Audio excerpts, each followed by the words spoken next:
Hello? Hello, Papa Jack. Magandang Hi. gabi. Magandang gabi. Good evening. Magandang gabi. Thank you for accepting my message. What's your name? My name is Kat. Anong cat yan? Pusa o cat talaga ng tao? Pusa. How do you spell? C-A-T talaga? C-A-T. C-A-T-H. May H. Anyways. Kath, ilang taon ka na ma'am? I'm 44 years old. 44. How does it feel to be 40s? Ang galing oh. Marami ng changes. Bumabalik na ang sumpa. Hindi ko kasi alam kung paano mag-40s. I have no clue ano whatsoever. Marami ng mga sumpa ang darating. Where are you calling from tonight? I'm from Bulacan. Saan sa Bulacan, ma'am? San Jose del Monte. Bulacan. Kailan makatapos yung linya ng ano dyan? LRT ba yan? Hindi natin alam. Nag-aaral pa ata ako nito tapos hanggang ngayon. Joke lang. Hindi naman. Kailan lang yan? Hindi naman. Hindi naman. No. Actually, patapos na siya. And hindi ko alam, siguro mga 2 to 3 years pa. Malapit-lapit na. Private company. Nakikita na namin ang katotohanan. Yan, medyo private company yan, di ba? Somehow, parang pinasukan na ng private eh. Nagmukha na tayong political interview. Anyways, what do you do, Kath? I'm a freelance VA, at the same time a mother, at the same time business owner. Oh, daming ano ha. You're wearing many hats ha. Oh. What's your business? Nagluluto. Food trade business. Food per order. Yung mga ganon. Oh, nice. Mga, especially mga Christmas, kanyan, mga pa-food trade. So, halimbawa ako, vegan ako. Gusto kong umorder sa'yo. Kaya mo ako i-customize? Hindi ako actually familiar sa vegan food. Kasi yung mga sinaserve ko, yung mga mostly Philippine dishes, mga ganon. So, wala kang matutulong sa akin. Wala akong matutulong sa honestly. Ano ba yan? Kasi kahit ako, hindi ko nga magawa ng paraan maging vegan. Anyways. Kath. Yeah, thank you for making me laugh. Salamat. Naku mo kami pinagdadaanan to. Oo, malalim. Okay. May anak? Single mom? Ilan anak pala? I have 3 kids actually. I am a grandmother ng isang apo. May apo ka na. Okay. Alright. Aga, no? Okay lang yan. What can I do for you? Yeah, my husband and I struggling for a marital problem right now. How long have you been together? Separation. How long have you been together? We've been together for 25 years. We married for 23 years. Ilang taon yung panganay mo? We started at young age. Yung anak mo ay panganay mo 24, tama? 13, 25? 22. 22. Magto-23 siya ngayon. Okay. Yes. And my second child is 19. Yung youngest ko is 10. Okay. Madalaki na sila actually. All right.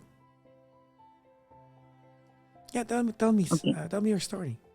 Yes, as I said, maaga nga kami nagsama ng husband ko. I was 19 then and he was 17. But okay. we fought actually for our love. Kahit talagang struggle at the time, nailaban namin yun, nailusot namin. And then, although sometimes, syempre hindi maaalis yung mga misunderstanding sa mag-asawa. Anong normally root cause ng misunderstanding po ninyo? Mostly sa culture kasi siya is from, ako kasi ay lumaki sa Maynila. Lumaki ako sa Tondo. Pero kahit siya, I know you're from Tondo.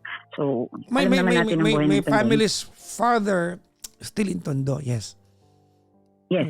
So, alam naman natin, open tayo sa lahat, right? Pero sila kasi is from province. So, nung nasa iba kasi ang kultura nila, masyado silang tawag dito. Laid back. Oo, masyado silang gano'n. So, Traditional. mga ganun parang differences. Yes, traditional, exactly. Traditional. So, ako parang tinanggap ko yun. And then the next, sunod na issues namin is dahil nga masyado kaming bata, hindi nagkakaintindihan. As time goes by, andun yung infidelity, andun yung problema sa pera. Kasi syempre, hindi naman kami ganun kumikita ng malaki. So, kailangan naming ilaban, mga ganong issues. At 2012, we got separated. Walay kami, dalawa pa lang yung anak namin noon. Okay. But we decided to fix our marriage at 2014. How long? So you were away for 2 years from each other? 2 years. Anong Pero, turning point nung hiwalayan na yon? Infidelity. Okay. Iniwan ka niya? Infidelity on his side. Iniwan ka ba niya? Ako ang umalis. Okay. You caught him having an Ako affair? umalis. Having an affair and then you decided na maghiwalay kayo? Yes. Okay. Umalis ako. Gotcha, yeah. Yung mga anak ko, iniwan ko sa parents ko. Okay. But eventually, syempre, with the help ng mga parents, ng mga kapatid, we get back together at Okay. 2014. Okay. So, inayos namin. Talagang struggle mula 2015. I got another child. And then, dahil hindi nga maayos yung trabaho niya before. And ako, natapos na rin yung dati kong trabaho, tinulungan kami ng kapatid niya na makapag-abroad siya. So, binigyan siya ng pagkakataon na maging isang seafarer. So, Okay. naging seaman siya. Mhm. 2016 started as a seaman.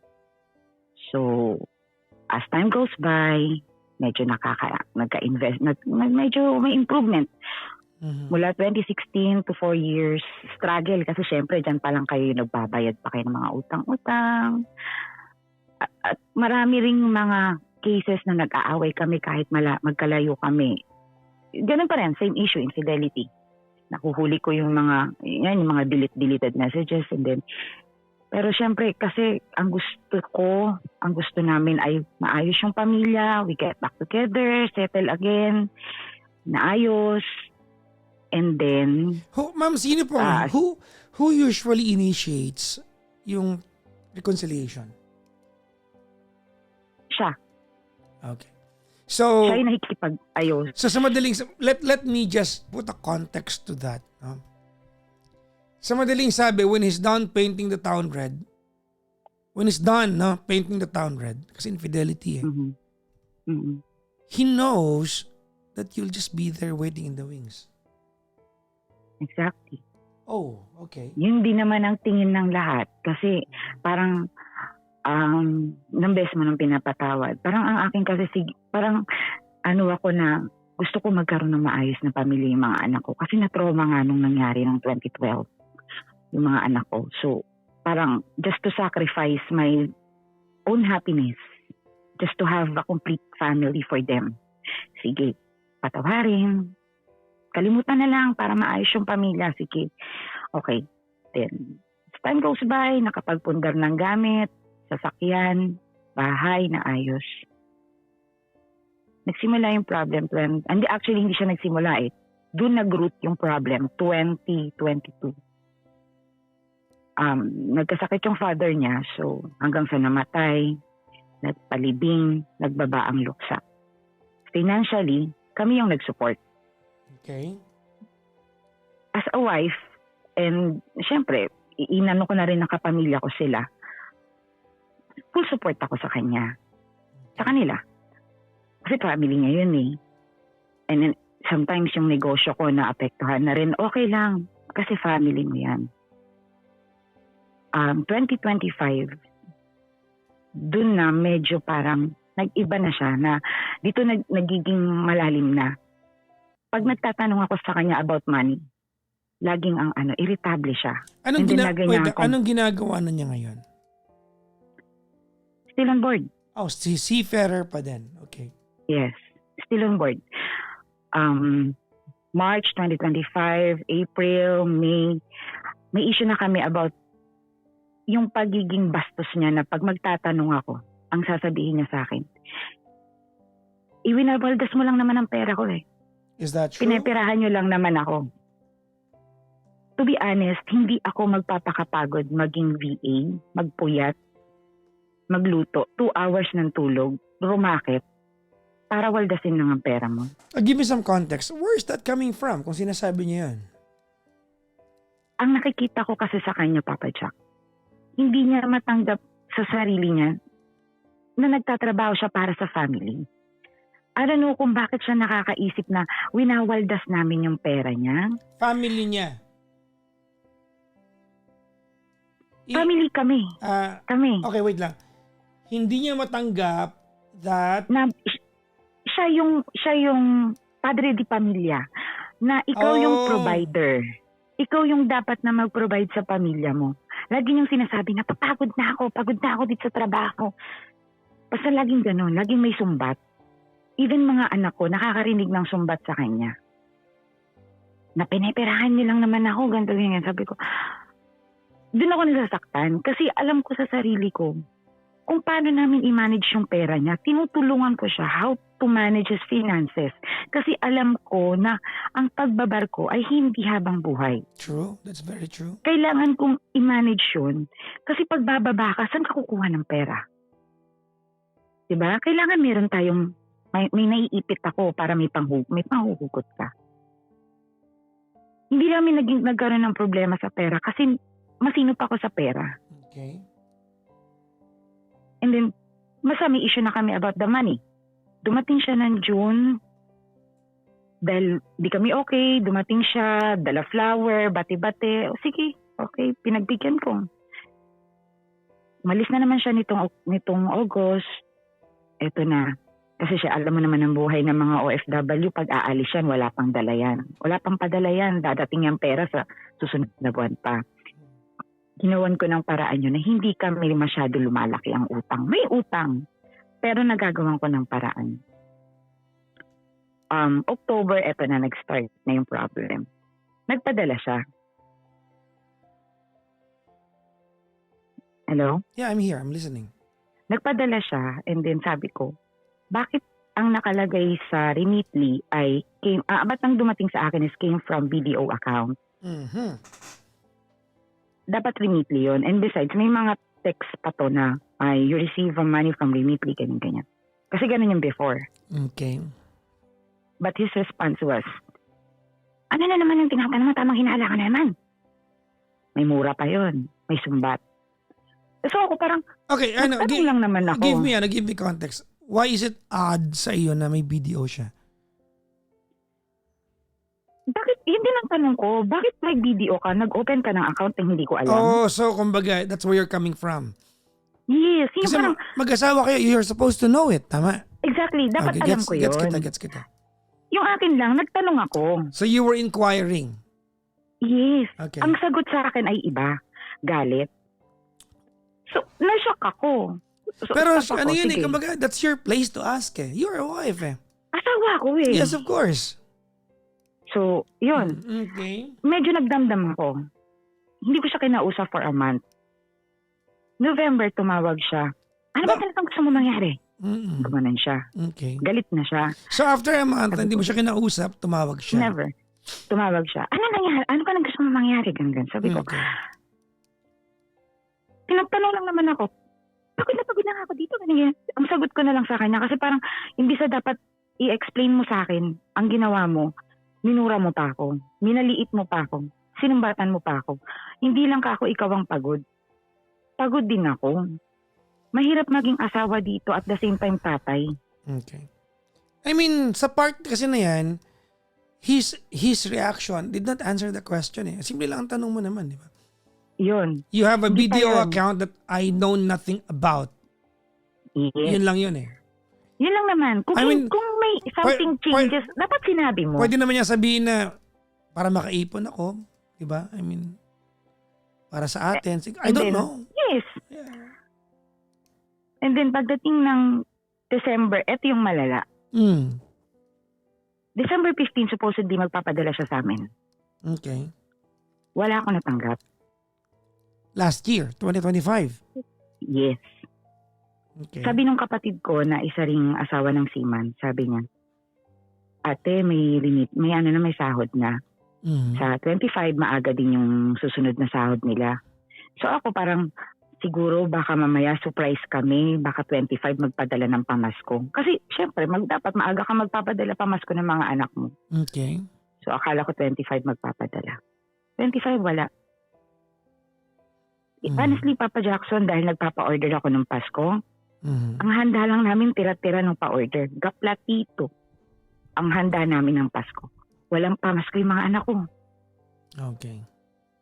So dinamdam ko yun kasi sana man lang, sinanto mo yun naman lang yung Pasko para sa mga bata. Kahit hindi na lang ako Mga anak ko na lang. So, okay. December 26 tumawag siya. Galit na naman siya. Ano ba talagang gusto mo mangyari? So, syempre ako, galit na rin ako. Sabi ko, ayoko na. Tama na lang. Tama na. Stop na tayo. Binaba ang call. Nag-chat. Benta mo na yung sasakyan. Lahat ng nandyan, ibenta mo para may pangbayad ka sa mga utang mo. May utang ka ba? May utang kasi siyang iniwan bago siya umalis. Okay. Siya ang umutang. So, ako tagabayad. So, kailangan ko daw ibenta para may pambayad doon sa utang. I mean, I'm sorry, pero umutang siya? Umutang siya ng pera na pinanggastos doon sa pamilya, sa extended family. Okay.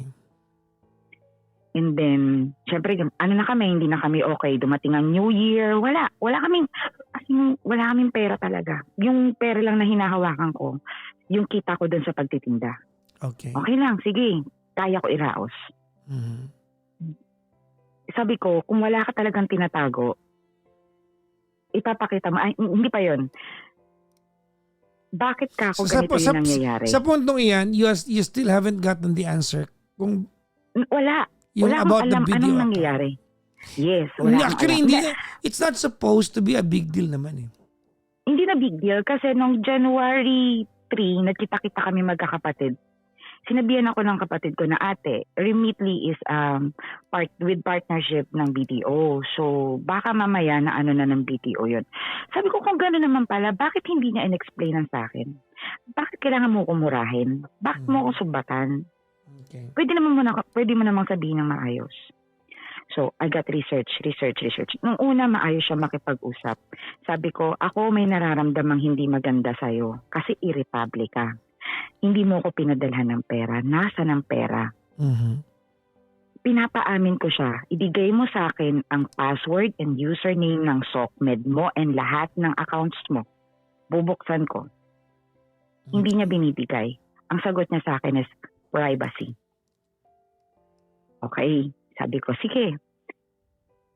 Makamalikot ang utak ko. Na-open ko yung Facebook. Wait lang. Despite the fact that he did not give it to you, you were able to access it? Yes, na-open ko. Magaling ka ha? Iba ka ha? Paano nyo ginagawa yan? I don't know. Basta lahat ng account na na-open ko. Gmail, email ng company, Outlook. Sabi niya, I don't know. Anong I don't know? Hindi, I don't know paano ako nagkaroon ng ganong utak na ma-access ko lahat na sandali. Ito yung password nito.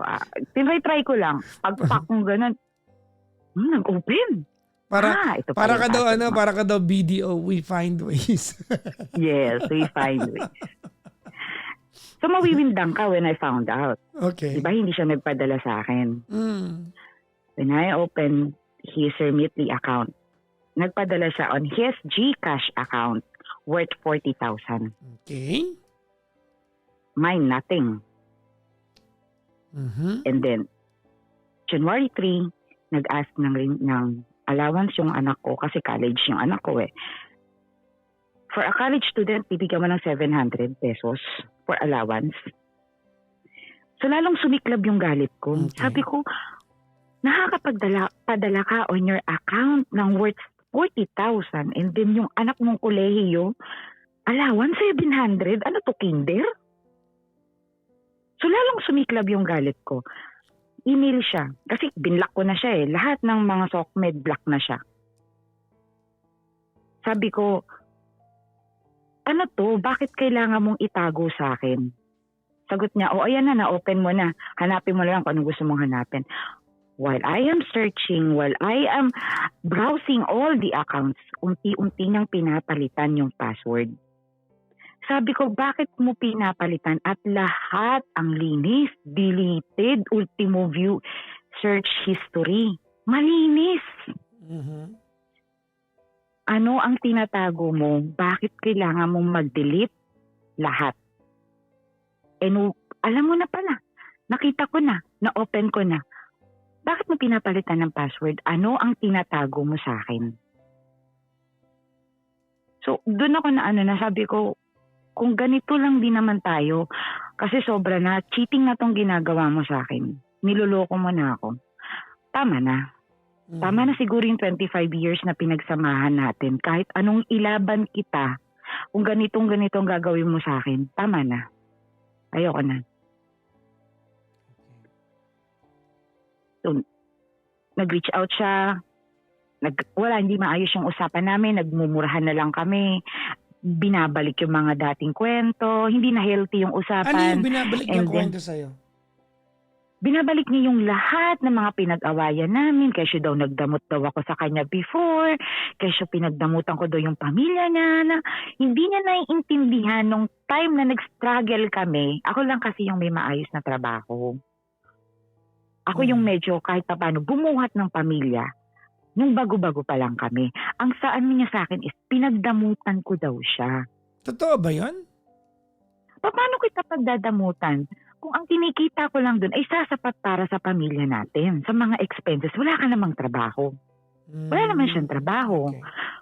So anong gagawin ko? Unahin ko pa ba na bigyan kita ng budget para umuwi ng probinsya nyo? Tapos pagdating dun, magbubuhay mayaman ka dahil galing ka ng Maynila. Tapos pagdating mo dito, utang na naman tayo. Sorry, pero marunong lang akong humawak ng pera. Hindi ko pwedeng ilabas lahat yan na kami nga timawa. Ang feeling niya, pinagdamutan ko siya. So parang binabalik niya lahat yung mga issues na ganun, murahan. Plus pa yung mga kamag-anak niya nakisaw-saw na sa problema. So we decided na tama na, sige, maghiwalay na lang tayo. Ang akin ng Papa Jack, ang ano ko ngayon, ito sa'yo ko sasabihin, honestly, masakit sa akin. Masakit sa akin na yung 25 years, wala na. Kasi pinagpaguran ko to. Binuo ko yung pamilya namin. Pero gano'n na lang. Wala na. Pero no, hindi ko alam kung, hindi ko naman nakumpirma kung may babae kasi wala na nga ebidensya eh. Pero yung mga pera, nandun yung ebidensya. Lahat ng pera pinagpapadala niya sa accounts niya. Lahat. Nasa akin yung screenshot. Nasaan tong mga pera na to? Na kami wala. Masakit sa akin on my part na gano'n na lang sa'yo kabilis na sabihin mong tama na, hiwalay na tayo. Bakit? Kasi ba may bago na? Gano'n na lang kami tatapon. Tapos ibenta mo yung, alam niyo, nakwento ko na, struggle kami. Bagya pang makakapagpundar, sasabihin mo na lang, benta mo na yan. Ganun lang yun.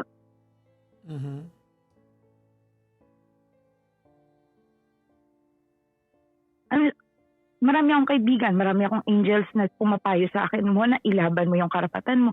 Oo, nilalaban ko yung karapatan ko kasi I'm a legal wife.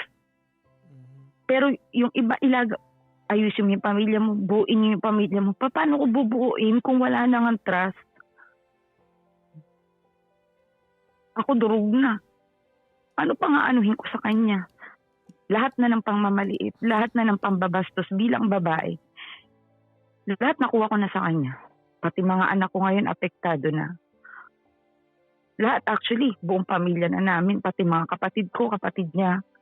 Lindang na ngayon. Papa Jack, hindi ko na alam. Babalikan ko pa, aayusin ko pa ba itong pamilya na to? Okay. In case I will say Give up yes. na ako.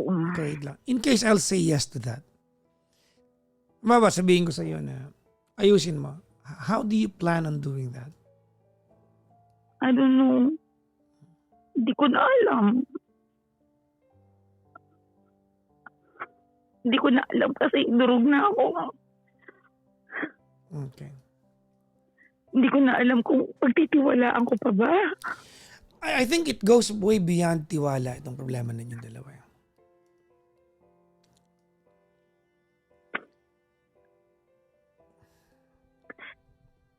Well, kung ang tanong mo lang kung ayusin, of course, hindi mo pwedeng ayusin yan ng isa lang ang may gustong maayos yan.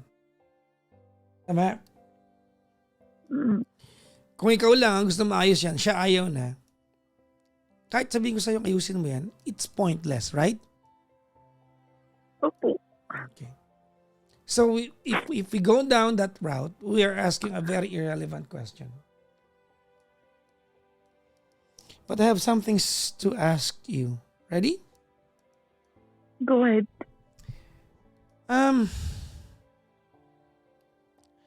I think you've forgotten how to be lovable. Sinurrender ko na po kasi lahat sa family ko. No, that's not my point. I do not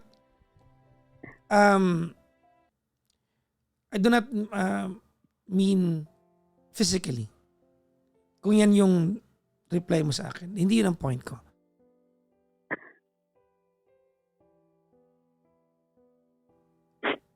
You forgot, kasi pag ganito ulitin ko, let's give premise sa usapan natin ngayon. Lahat ng tinanong mo sa kanya, that's your right to know. You're the wife, gets ko yung part na yan. Okay? But I never for once heard you appreciate him. Hindi ko siya narinig. Did I never appreciate him? No, I never heard you say it. I did. Maybe you did not tell me. I did, Papa Jack. Yeah, I might not say it. I might not say na I appreciate him. I did, Papa Jack.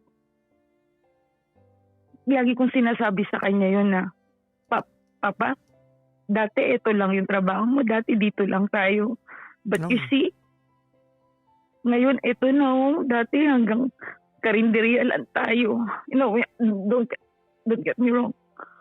I mean, ito lang tayo, pero tingnan mo yung nagawa mo ngayon. Oh. Even sa trabaho niya, pag may mga ganitong promotion, may problema siya, tinutulungan ko siya. Ganito gawin mo. Gawang kita ng email, pasa mo to para ma-promote ka. I did. Okay. Well, that's good. Hindi ko maintindihan actually na bakit ganun lang yun. Ganun mo na lang basta. Parang inayos natin, mabuo uli. After what happened before, eto na naman ba tayo? Others say, sige na, bitawan mo na, tama na.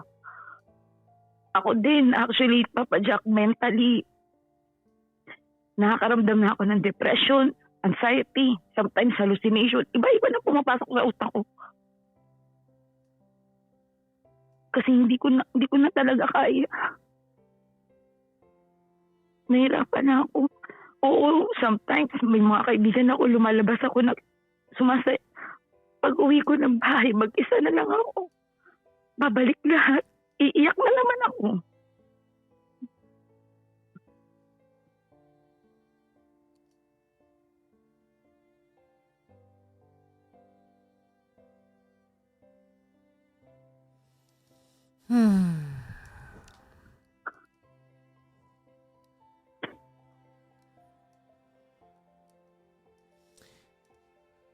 The problem now is that no-brainer kasi yung tanong mo eh.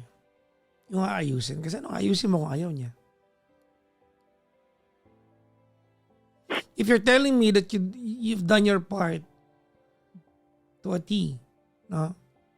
That you've been the wife that you're supposed. Feeling ko naman eh. I think you are a typical wife and a mom. No? Maybe I'm assuming things here, but feeling ko ikaw yung asawang bungangera pero malambing at masikaso. Totoo, aminado ko. There you go. Tough love ako.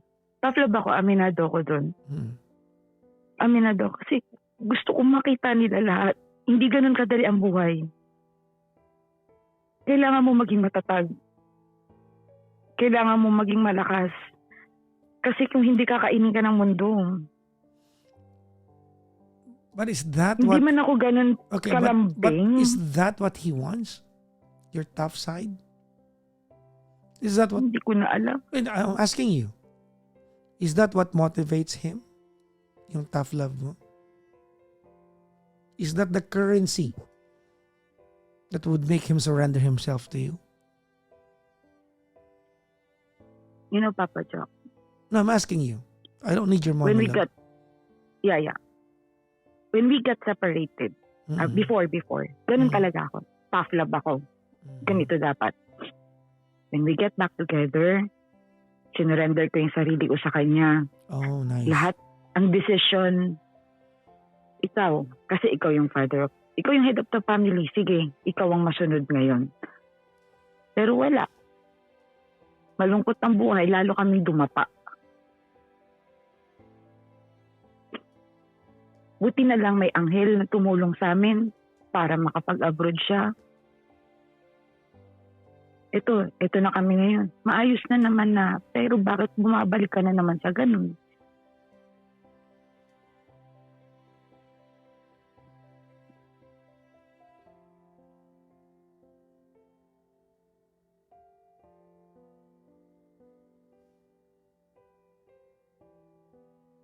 Hello?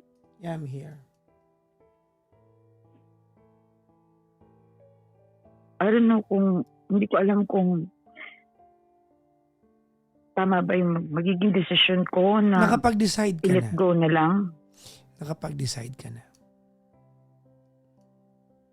As if you have a choice. Siya naman nakipaghiwalay. Ganun din siya. Siya nakipaghiwalay.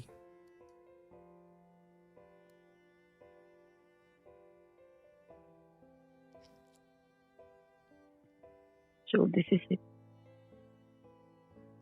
I guess. What do you think? Masakit. Masakit pero ganda na lang talaga. Ang hirap ipagtanggol ng relasyon ninyo kasi natutuwa ako sa'yo. Alam mo bakit? I was waiting for you to bring up the infidelity issue. Inaantay kong marinig sa'yo na nagawa na niya noon, meron siya ngayon. Meron naman talaga. Well, Pero yung worst ngayon that kasi, excuse me. The worst that I heard from you was you have signs that he is hiding something from you. And you also said yun. Tama. said na hindi ko napatunayan. Hindi naman eh. Yeah, Ayoko namang but then again, alam mo, Kath, we don't need a rocket scientist to put two and two together. I mean, he's really concealing something from you. I don't know what that is. Well, if you could be historical about it, baka nga babae yan, no? Ayoko na mag-jump into conclusion na yung pinaratangan ko siya. Kasi yun yung sinasabi ko sa kanya. Pinapaamin ko talaga siya. Wala talaga. Wala siyang babae. Ganito, ganyan. So why you're hiding something? Bakit ka nagde-delete ng account? Bakit kailangan mong itago sa akin to? Ano yung tinatago mo? Yun yung gusto ko mapatunayan eh. Ano yung tinatago mo sa akin? Babae ba to? May anak ka sa labas? Sugal? Bisyo? Ano to? Which hindi dapat, I mean, it is not supposed to be concealed from you.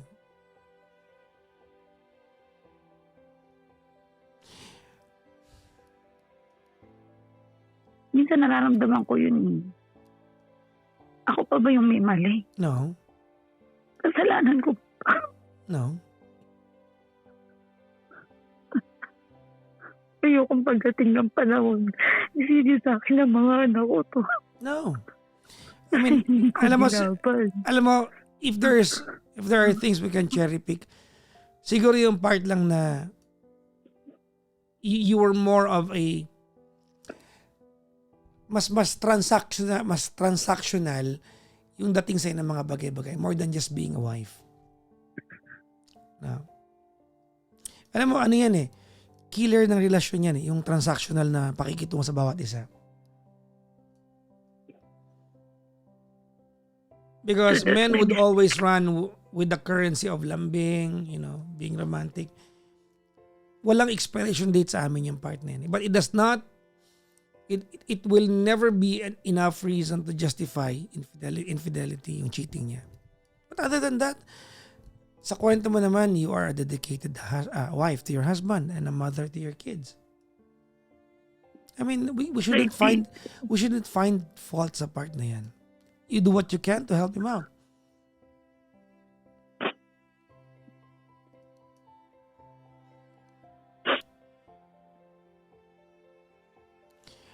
Well, I guess tonight we are asking the wrong question, right? I-let go ko na ba? Actually, hindi mo to let go kung hindi siya nag-let go. Eh. We decided kasi, ako nagsimula, nagsabi ako, ayoko na, hiwalay na tayo. And he said, fine, sige, tama na, tapos na tayo. Support, bibigyan kita. But this is the end. Yes, this is the end na talaga. Endgame na tayo. Enough na. So that's it. Yes, sometimes I might be tough. Sinasabi ko, kaya ko. Kasi yun ang tingin ng tao. I'm a strong person. Kaya mo yan. Pero deep inside mo na.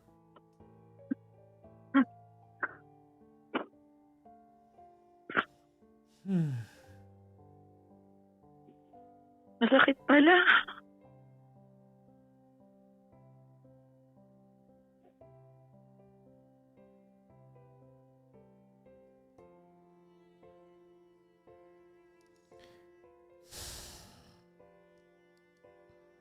Siguro sundin ko na lang. Let him go.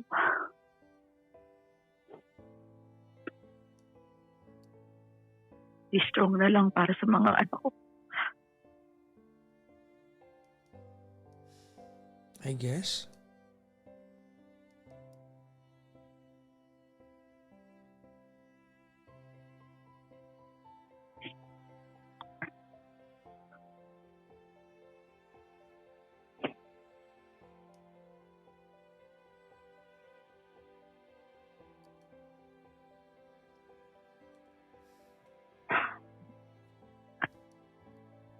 Thank you, Papa Jack.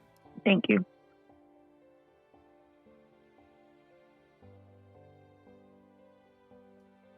Hindi mo man ako alam hindi mo ako kilala personally. So am I with you. But malaking bagay sa akin yung manggaling yung payo sa taong hindi nakakakilala sa akin. At the same time, sa hindi nakakilala sa aming dalawa. Para walang bias sa decision. Thank you so much. Thank you. Okay, hold on. I'm going to tell you something.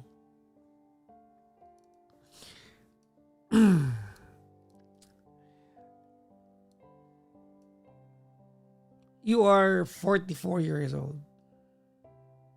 Yes. You have dedicated a quarter of century loving this guy, right?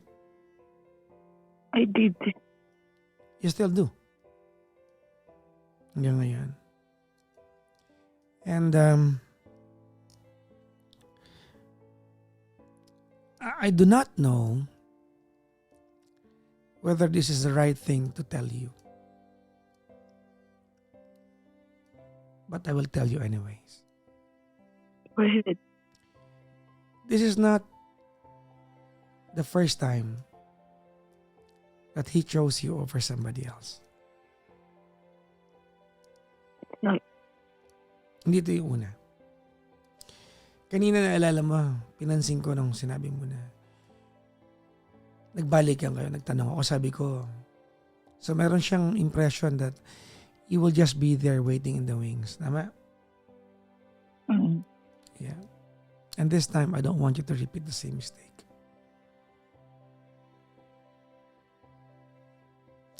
I mean, if you're going to end this now,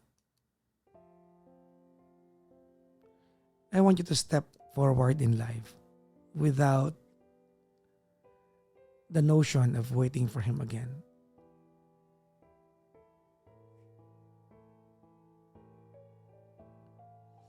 Hindi yung mag-move Kahit on may ka, konti pang, hindi yung mag-move on kahit may ka one konti or pang love.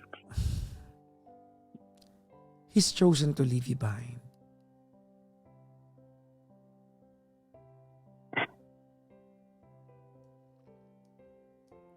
He has chosen to leave you behind.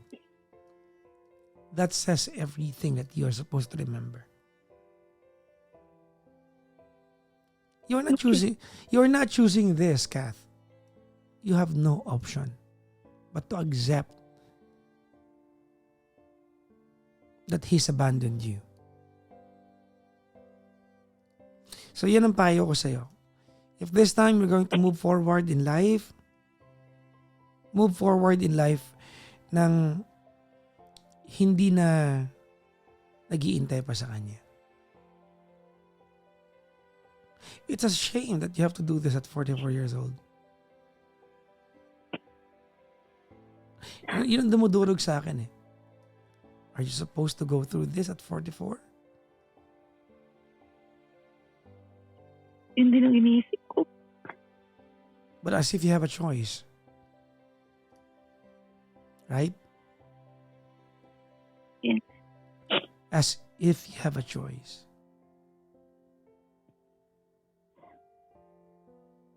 Ang tanda ko na para dito.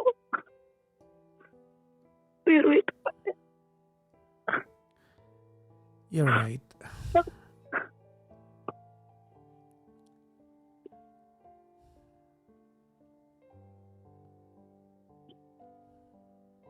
That breaks my heart.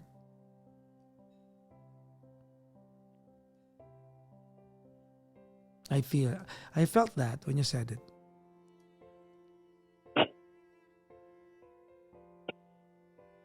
And at 44, you're not supposed to be going through this.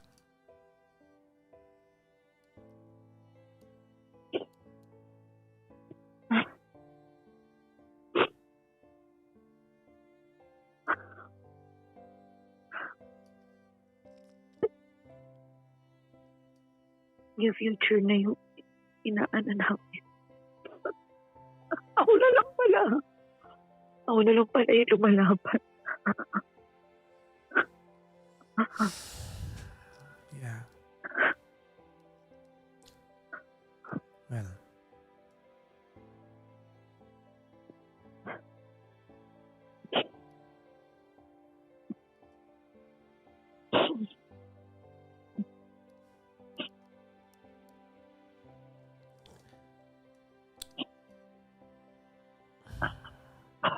Ang hirap ng payuhan because there's no alternative to pain sa kwentuhan natin ngayon. Whatever I tell you tonight, it will be painful.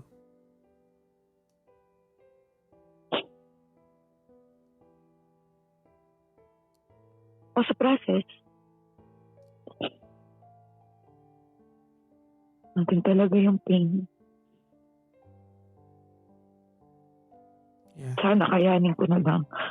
Ino lang yung dasal ko. Of course, kaya mo. That's not even a question. Of course, kaya mo.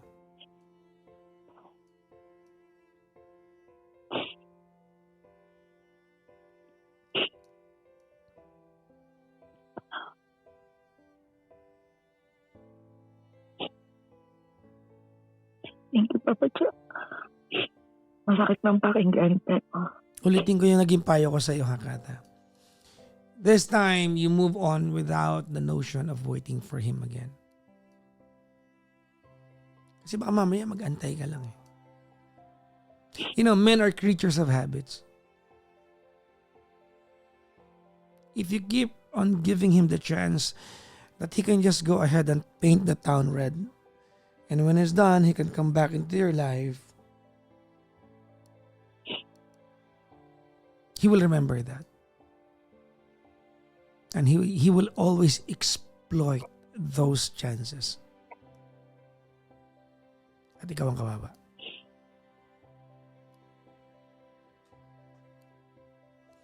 You have 3 kids, tama? Yes. Yeah. Ito. One last thing. Ready? So, I-report mo siya sa agency niya so you get your allotment.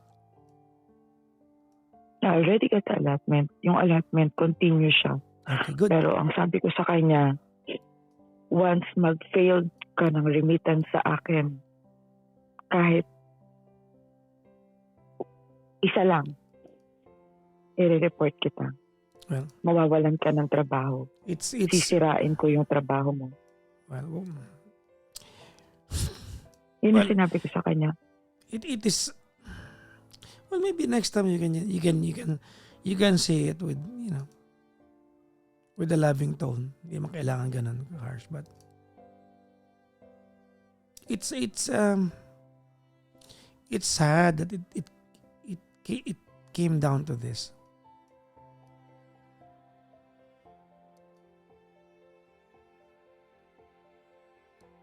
If there's anything we got from this conversation, it is not you letting go of him. It is you accepting the fact that he's left you behind. And you have to accept that.